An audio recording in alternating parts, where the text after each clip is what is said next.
Hey guys, thanks for tuning in to this video preview of Chapter 19's PowerPoint, Drifting Toward Disunion. One word of advice, from my experience last year, I tend to go on and on maybe a little bit more than I need to. You may choose to play this back at 1.5 times speed or even 2 times speed if it feels like I'm droning on and on. But anyway, if that happens, I apologize.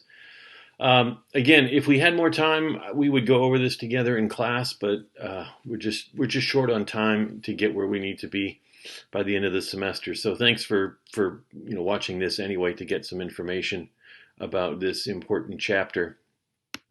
So here we go. All right. So when we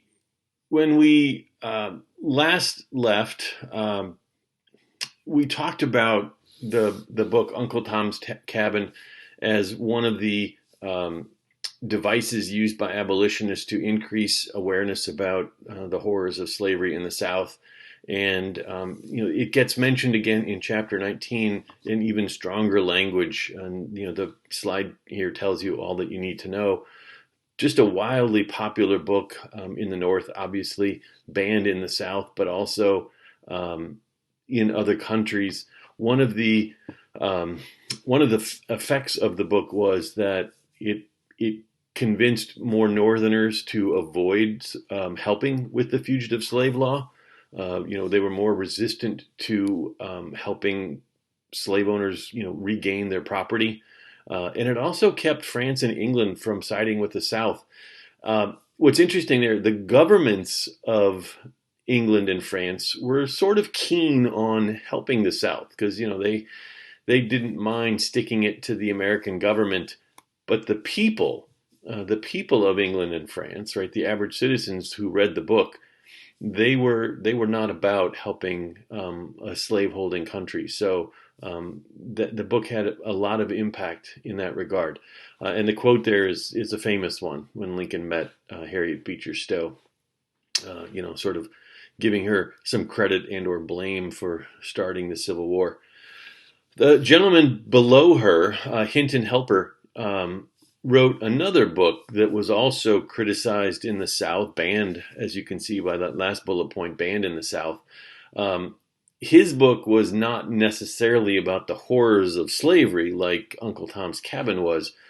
It was more about how non-slaveholding whites were the great losers because of slavery. And in many ways, it resembled the argument of the free soilers in the North. His argument was, a lot about the lost economic opportunities that white laborers had, because why hire them when you can have the free labor, relatively free labor of enslaved persons?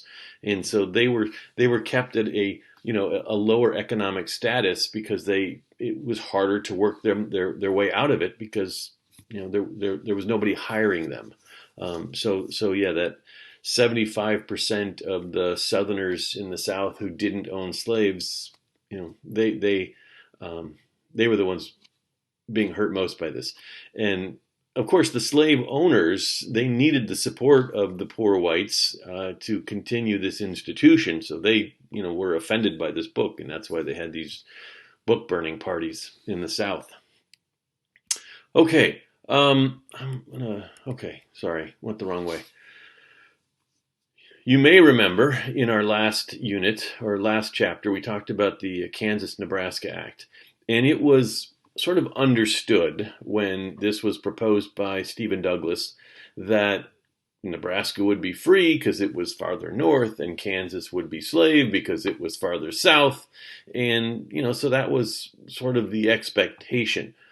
But the anti-slavery people in the North weren't going to go down without a fight. And you see that the New England Immigrant Aid Company sends free soilers there to Kansas to try and influence the election. And then pro-slavery groups from Missouri send even more people. They were known as border ruffians, but essentially they were, pro-slavery people from Missouri, a slaveholding state, into Kansas again, to change the outcome of the election.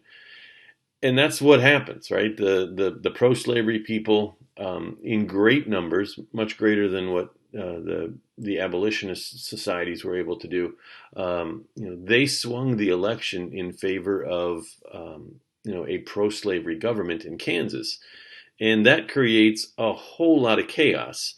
You can see there at the bottom that two different governments were formed in Kansas, one free and one slave. And really, this is the beginning of a mini civil war inside Kansas between these two groups. Neither side wanted to give in to the other. And that, is where we get the name Bleeding Kansas. This is a term used to describe this mini civil war that exists in Kansas between the pro-slavery and the anti-slavery groups. The man pictured there in the upper right, John Brown, we'll talk about him later in the PowerPoint as well. He was a New Englander who travels to Kansas to be part of this, anti-slavery government movement. And John Brown was a rabid abolitionist. He was, sort of in that same vein as William Lloyd Garrison, who believed that, ending slavery by whatever means necessary was appropriate. And if that meant, killing people, then he was all about that. You can see there in that bullet point how he and some of his sons, I think 4 of his sons, went with him to Kansas, and then a couple other supporters. And literally in front of their wives and children, they hacked to death with swords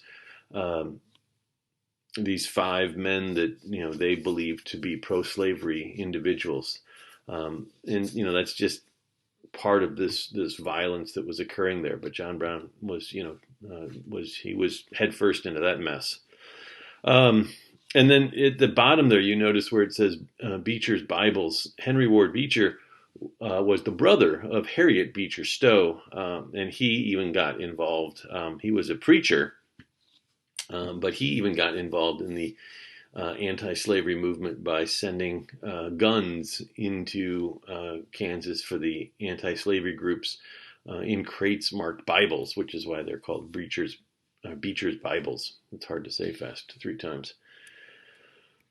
Okay. And this is interesting. I always tell my students that, you think it's bad in Congress now. You hear the rhetoric and the name calling occasionally, and the emotion.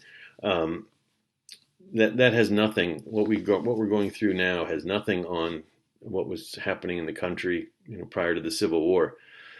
This is a notorious event that happened on the floor of the United States Senate, right? So the guy pictured at the top, Charles Sumner, he was a senator from the state of Massachusetts, and he was a prickly kind of guy, not super well liked by people, but especially not well liked by Southerners. And he was a devout abolitionist, and he gives this speech on the floor of the United States Senate, criticizing what's happening in Kansas, criticizing the people of Missouri who crossed the border to interfere in the election. And then, he goes on to attack South Carolina, because South Carolina is sort of the leading state in this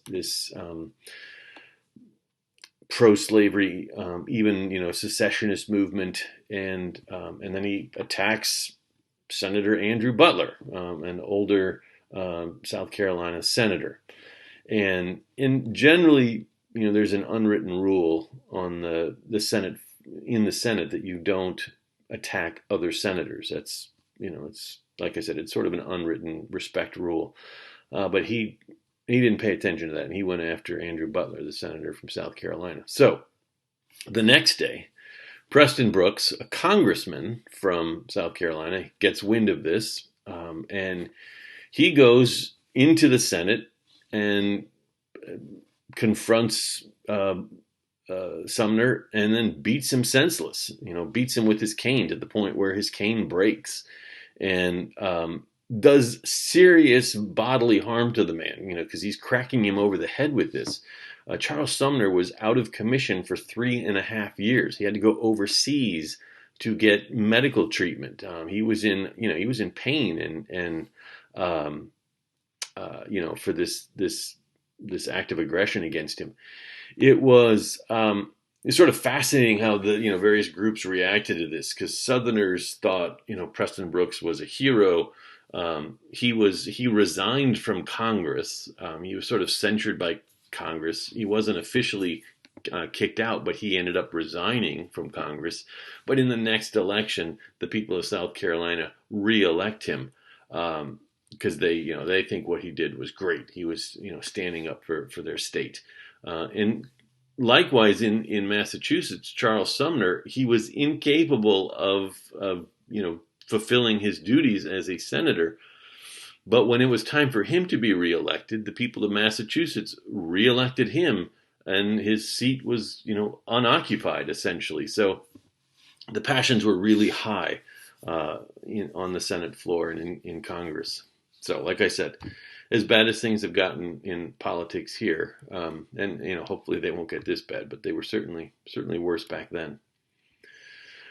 All right, so the election of 1856. We have this is an interesting election, right? So we have James Buchanan for the Democratic Party, and he was seen as somebody who was non-controversial, right? And likewise, John Fremont, the first Republican candidate, right? So the Whig Party dissolved, and the Republican Party sort of forms out of some of the remnants of the Whig Party. And both of these men were nominated because they didn't have a strong record to defend. One of the challenges of politicians is having to defend a record. Sometimes your votes can be held against you in elections, and clearly the issue of slavery and popular sovereignty and the Kansas-Nebraska Act in particular were issues that one section of the country would feel one strongly about, and the other section feel strongly about likewise. These guys were sort of lukewarm in that category. They were sort of vanilla, and so they were seen as safe candidates. There's a third-party candidate, Will Millard Fillmore, former president, who is nominated by the Know Nothing Party, and this is a party that is basically an anti-immigrant party. They were called the Know Nothing Party because I think John talks about this in his crash course video. If you ask them what their party is about, they would say they don't know. They know nothing, right? They would sort of deny what their party was about. But anti-Catholic, anti-immigrant party. And then you notice down there it says the Fire Eaters made it known if a Republican won, they would secede. And the Fire Eaters, again, was the name given to the really outspoken secessionists in the South who were threatening to secede if they didn't get their way with regards to slavery. So this is the election, and then James Buchanan wins. And John Fremont, this is the first time a Republican candidate runs, and so he runs a respectable race. It does fall pretty well on sectional lines, right? You can see, although Buchanan gets some slave or some free state, he wins some free states as well. So he has more broad appeal, I guess, is the best way to put it. Fremont was not going to win any southern states, but Buchanan was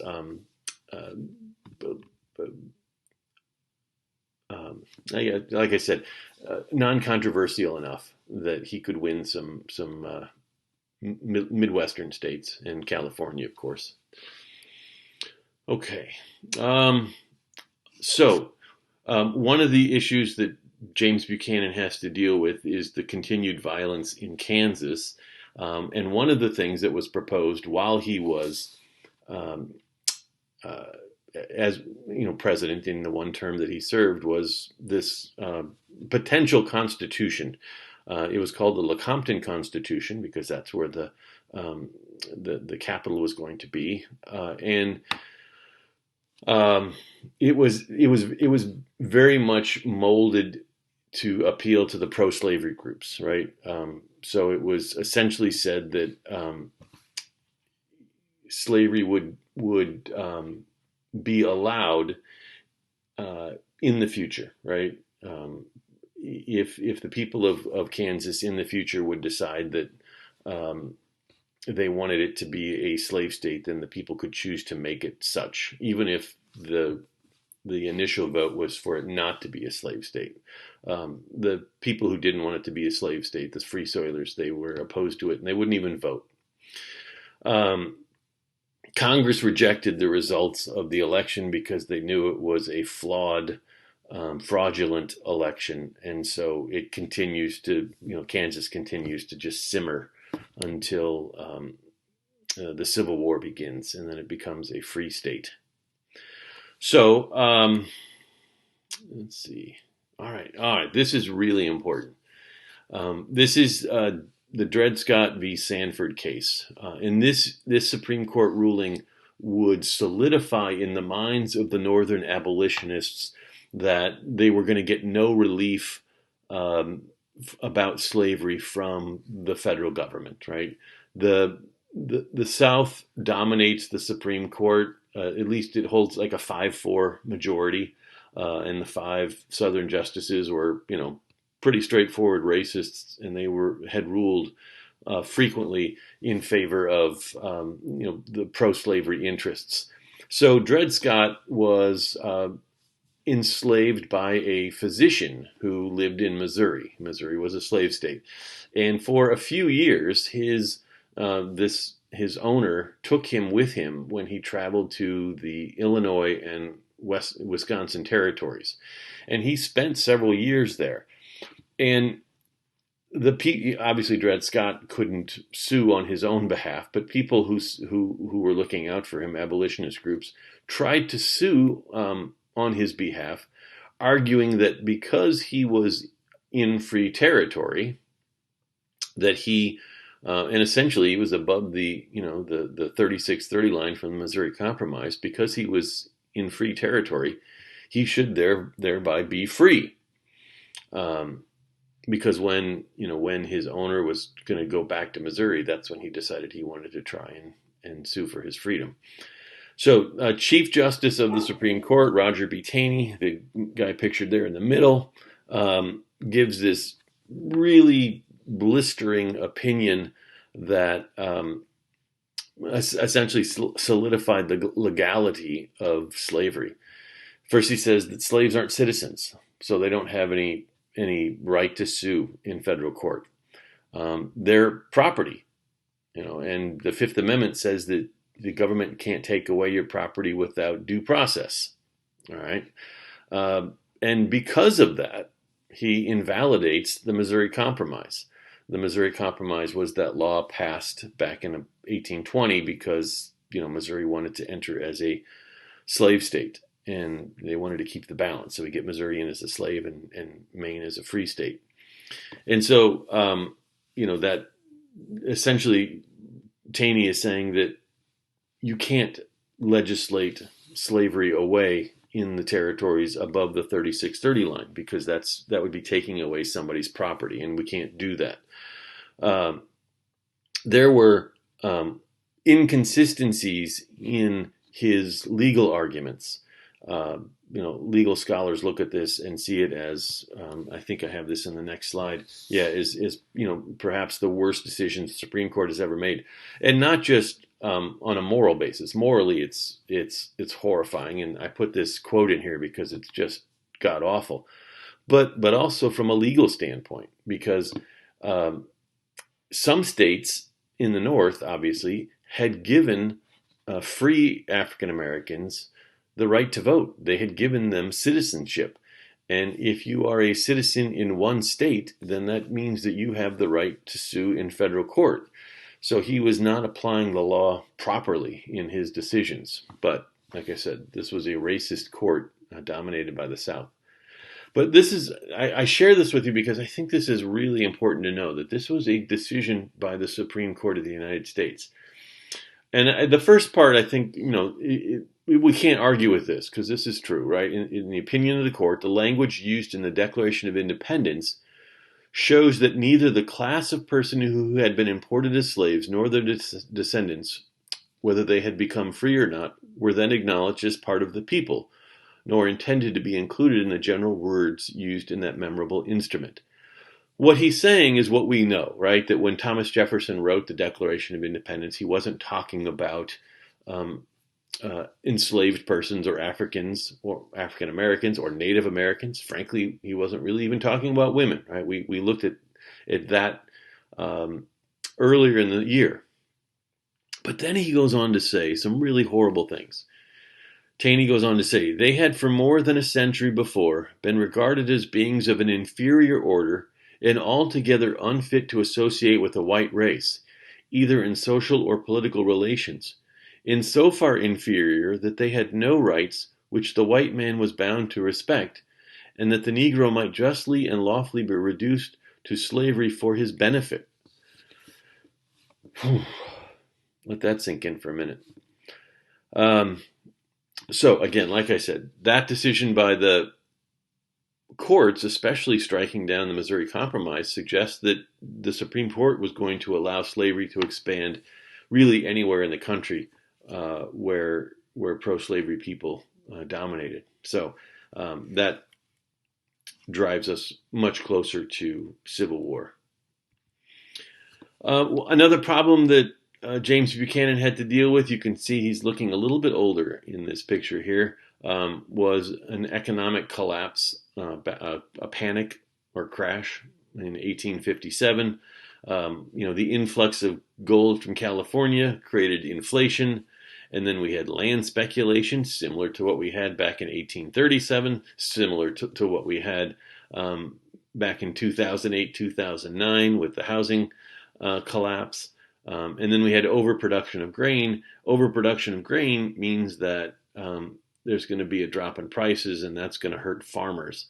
And that was an economic hardship.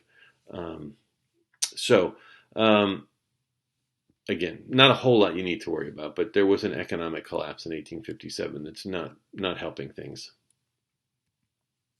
Okay, so we get to the 1858 election for the United States Senate in Illinois, and we get the famous Lincoln-Douglas debates, a series of 7 debates that took place around Illinois between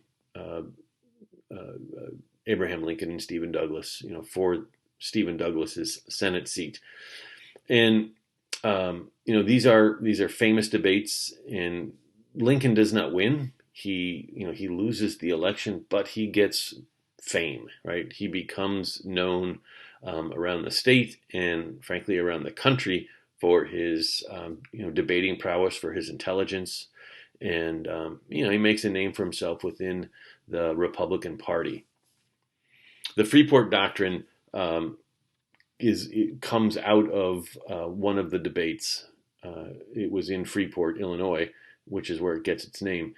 And this is where Lincoln tries to trip up Douglas and sort of catch him between a rock and a hard place.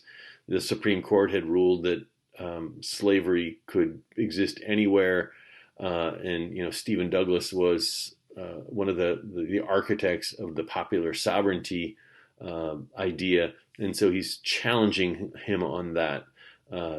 Could a territory vote to not have slavery?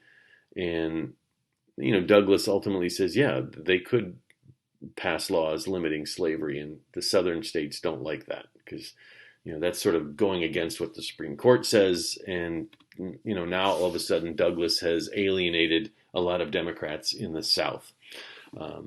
So let's keep going. All right, John Brown comes up again.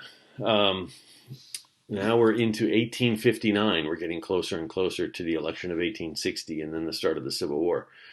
So John Brown, the rabid abolitionist who killed the 5 pro-slavery people in Kansas, makes his way back east with the idea that he is going to be the leader of a slave rebellion. And he's going to do that in Harpers Ferry, Virginia. You notice the picture I have at the bottom there. I think, Brown fashioned himself as sort of a Moses figure, right? Leading his people out of bondage.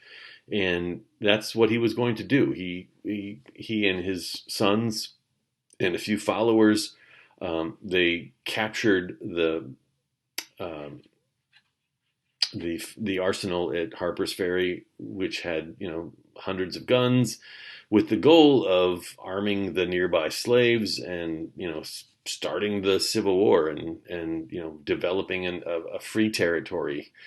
And the slaves didn't rise up. They didn't get the email about the rebellion that was supposed to take place. And John Brown and his men were captured fairly handedly by some Marines who were, interestingly enough, led by Captain Robert E. Lee of Virginia fame. And so he is captured, tried, and then executed, and becomes a martyr in the North, and obviously a terrorist in the South. This is this event and what he did back in Kansas is part of the homework question I have for you guys to answer. A little bit of research and then a response that I have for you guys, but you can check that out later. Okay, so the election of 1860, and like it says there, the disruption of the Democrats. So the Democratic vote is split, or the Democratic nomination is split.